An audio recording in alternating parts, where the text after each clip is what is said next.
Hello, my name is Dale Deerdorf, and I'm here to give you a presentation on what we call wild imaginations.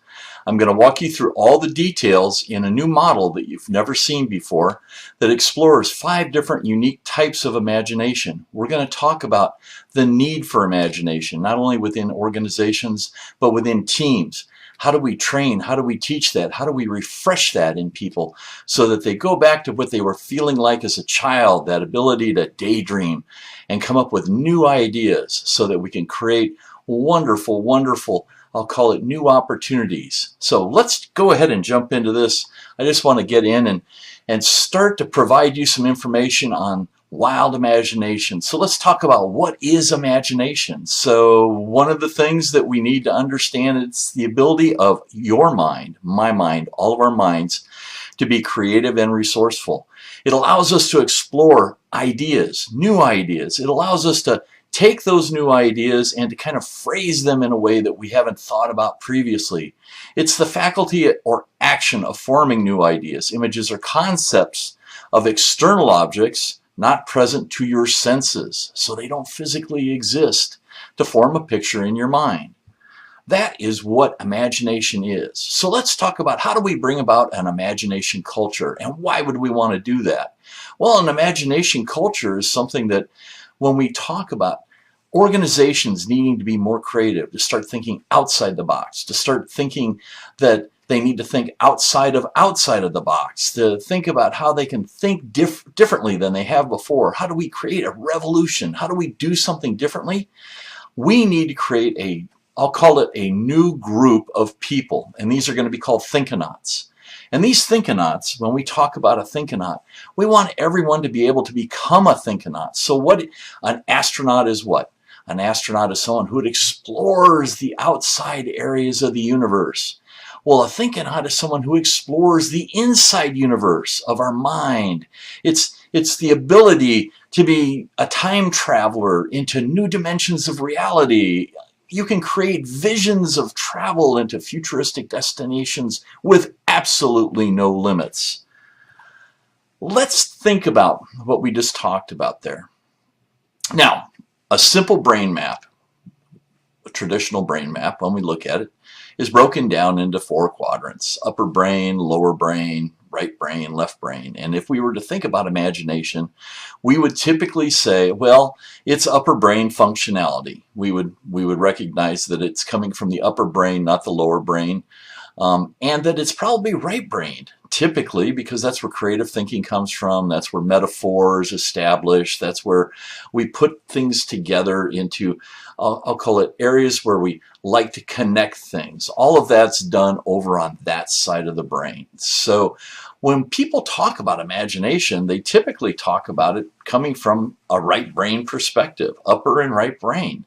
But there's something different, something that we need to understand. If we're going to teach people how to get in touch with their imagination, how to use their imagination, then we can't just say that it's coming from one quadrant in one area of the brain, and that it's, more predominant with people that are going to be upper brained right quadrant. That's not correct. So let's take a picture of a complex brain map, and this is new brain analysis that's out there. And what it shows is that when you're talking about imagination, when we actually look at what happens in the brain with imagination, that conceptualizing, that ability to do that is not broken down into right brain and left brain and upper and lower. It is strewn across and throughout the entire brain. The entire brain is utilizing all of the areas of it, and it's complex. So we can't just simply say, you need to be more imaginative. I need you to go use your imagination and come back and come up with a solution. That will not work. We need some, I'll call it, some abilities that we currently don't have. So when we were younger, imagination was so easy. You could sit around and daydream. You could ponder anything that was happening and find these incredible places you could go. And your people that you were around would tell you, you need to get out of that. Put your feet on the ground, become more stable. Don't think that way. And what I want you to do is I want you to go back to that environment. I want to bring you back to that environment. And you're asking me, does everyone have an imagination? Yes, everyone has an imagination. It's not a skill that is only found in a select group of people. Imagination is in every one of us. Everyone has imaginations. And there's different types of imaginations. So let's just kind of back up into a historical retrospective. So what I want to talk about is I want to talk about the Socratic time period and the three laws of association that Socrates and Aristotle and Plato were playing with. And if you read those three laws, they really are the formation of what we could call current day imaginations, the type of imaginations when we start talking about things that are duplicates, when we start talking about things that are just constructed differently. If you read between the lines and the words that they put together, they utilized imagination. It was considered an art and a science. It was a blend of the two together, and it was an expectation that everyone would have the ability to use that. Now, let's fast forward and let's go into a couple other time periods. So let's go to Leonardo da Vinci, the Renaissance, the way he thought, the way he drew, the beginning of design thinking, where we start looking at, form following function and the philosophy of how things fit together. That whole perspective was based on imagination, the ability during the Renaissance to take a skill like thinking in an imagination type of format and then elaborating that into a design, bringing that to life. I mean, that was a period of time where, if we look back on it, there were so many great things that happened during that period. Okay, now let's fast forward up a little further. I'm going to come up, let's go to the Disney time period. Let's go to Walt Disney when he first started working in his imagination shop. And he's got a location out here in Southern California through Walt Disney Studios called Imagineering. If you take a look at the 50s, when he started putting this together, and you try to ask people, what was it like working with Walt Disney? What did he do? How did he train people to be imaginative? He couldn't have just gone off and found them. What was the process? What did he do? And if you take a good perspective on the type of skills that he explored, one of them was drawing. One of them was the ability to sketch, the ability to bring a group of people together and have them all draw the same thing from different angles, to look at things differently, the perspective of evaluation, and then the ability to explore, to take something and take it to a level that it hadn't been to before, that there were no boundaries. That's what Walt Disney did for imagination. He really pulled in what we thought was something unique and different and pushed it out in front of us and showed us that fantasy is something that is to be explored and that there are incredible opportunities in our universe around us. That was the Walt Disney model. But if you look for what was the secret sauce? What did they put together? How did it all fit? How much time did they spend? What were the components of it? Those are all lost scrolls. Those are things that only a handful of people probably know, and it's not something that anyone's going to share. So that's a historical perspective. Now we're going to jump to today. And today I want to introduce you to a new model of 5 different imagination types.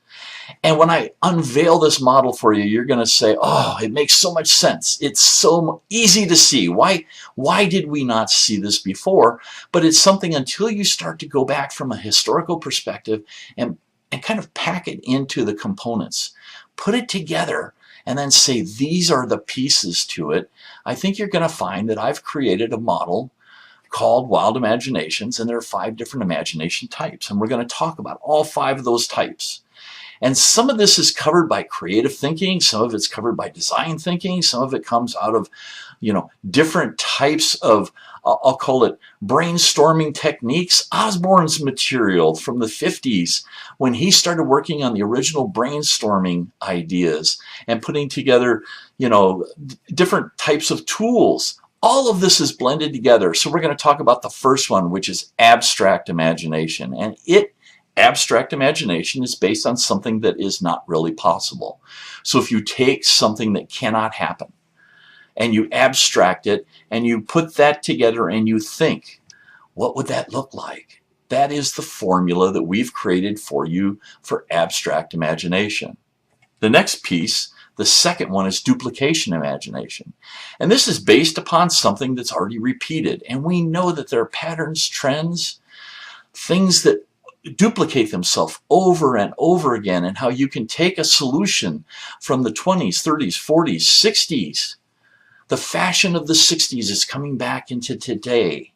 Things that have been there in the past, we can duplicate and bring that over, and that becomes something that, if we repeat it, can provide us the opportunity to think differently. From an imagination standpoint, we can come up with new ideas based upon that. Let's go to the third one. The third is surrogate imagination. And I love surrogate imagination. This is where you put yourself in someone else's perspective, their point of view. You think about what it would be like if I was. You allow yourself to explore all the characteristics of that. You give yourself and loosen yourself up to the ability to just let your mind go and say that I am on the moon. I am Neil Armstrong. I'm walking on the moon. What would that be like? Think about things from different people's perspectives. Pocahontas. I'm an explorer in the wilderness. What would that be like? Anybody that you can think of, you can replicate that process using surrogate imaginations, that imagination form.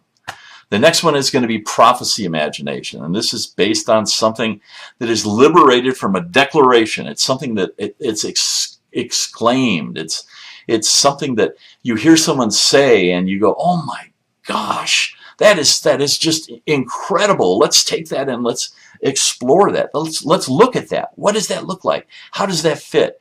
Is that different than what we currently have? What are the characteristics of it? Let's let our minds and our imaginations think about that, and then let's come up with ideas based upon that. So now those different imagination types are going to be covered in the material, but we've got a fifth one we want to walk you through. That fifth one is called ingenious imagination, and this is based on something that is just clever. You hear it, you look at it, you see it, you go, that is unique, that is different, that is something that is novel. It's a genius type of characteristic, and we say, how do we explore that? Let's talk about that. Let's imagine what that looks like. Something that is a gift. It seems like it's a gift. Okay, so those are the 5 different imagination types that we've got, that we've designed for you. We've explored those. We've got symbols, and there's symbology based upon a lot of different, I'll call it characteristics or levels. So it's a metaphor based on I'll call it on systems thinking, explored with a level of nuance that has never been opened or explored before. So that's what we've tried to do. We've tried to give you a trigger. So it's a cognitive trigger when you see that symbol, similar to the one that you've got below my image here, and you hear the words ingenious imagination. You know that the two of those, along with the description, give you an instantaneous opportunity to go imagine in that formula. Now, that's just one of the pieces of the model that we've put together for you. So those are 5 different types of imagination characteristics. So we've created those 5 types, and then we've put together a process for you and said, how do we make you more effective? How do we make you more efficient? How do we create an environment where you can use imagination? And what we've done is we've created a 3-step process. The first one is thinking, where you create the focus. What do we want to think about? The next one is going to be the technique. What techniques would we want to use? And by techniques, it could be what type of imagination do we want to explore? And then we add the secret sauce to it. And the secret sauce is something I'll show you in a little bit. And then we go into the challenge. And in the challenge, we look at the facts that we've got in front of us and our feelings about those facts. And that process, that 3-step process, as we explore it through those 3 steps in a timed sequence, gives us the opportunity to put together a series of wild imaginations that you couldn't create without it. Now, let's talk about what we call the Fluter effect. And the Fluter effect is something that is very, very hard and very untangible because it's something that people talk about and they say, I have no idea why this happened. It just occurred. We were in a meeting and this occurred. Flutter is the ability, almost like a butterfly, to randomly appear and then disappear. And there are certain types of characteristics, certain things that we can implement, certain things that we can add to the process of imagination that give you the ability to have random variables. And those random variables will take you in different directions. Almost like a sparkler, if you look at it and it's popping in different directions, we have the ability to kind of open or unveil the random variables for you. And those random variables will allow you to take your team, the people that you've got working on imaginations, even if it's a single group or a single person, and have them unveil their imagination and take it to a different level. Now, in addition to that, we do have something called the secret sauce. And the secret sauce is going to be tips, hints, tricks, they might be called. These are characteristics that are used when you're doing creative thinking. These are characteristics that you can use when you're exploring your imagination. There are ways to instantaneously shut imagination down. There are ways to allow it to blossom, to grow, to get bigger, to allow other people to synergistically engage in it. And that's the secret sauce. And we've got a series of secret sauces that we've created for you that we will walk you through. And that secret sauce, along with the Flutter effect, along with the process, gives you the ability to come up with new ideas that you couldn't before. And the reason we want to do that is because our world is constantly challenged with, I'll call it, problems that are wicked problems, things that are based on contradiction, things that if I change one thing in the system, it ripples through and it changes 3 or 4 things in the system. I implement something that I think was a solution and it causes problems later on. So those wicked problems need to be explored with something different than your traditional types of thinking that you're currently doing within your organization. You need to explore it with wild imaginations, and we've created an imagination exercise or series of exercises. We've got 5 different staged type of exercises that we can walk you through. Everything from finding a way to recycle plastics that are floating in the ocean to a microwave freezer. How do we cure cancer? How do we take these challenges that we've got in our modern world? How do we take these and find a way to solve them? How do we come up with solutions to them? So we've got an imagination exercise that we call the application. And the application is where we pull all of it together. And one of the ways we do that is with a card deck or a series of cards we have called Wild Imaginations. So we actually have a card deck for you that walks through the process. It walks through the secret sauce. It walks through the Flutter effect. And it has characteristic descriptions for you so that if you follow the processes that we've got involved here, your imaginations will blossom. They'll get bigger. Now, if you're interested in this, or if you'd be interested in hearing more about Wild Imaginations, we run a workshop. And typically, we've tried to pull at least 15 people together at a time when we do run it, but we make it available. So if you or your organization is interested in exploring Wild Imaginations, getting your own card deck, understanding how you can think differently by thinking the way you used to when you were a child, to open that up, to allow it to blossom, then please feel free to contact me. Once again, my name is Dale Deardorff. The contact information is here for you on the screen. Feel free to reach out and have a great day. Goodbye.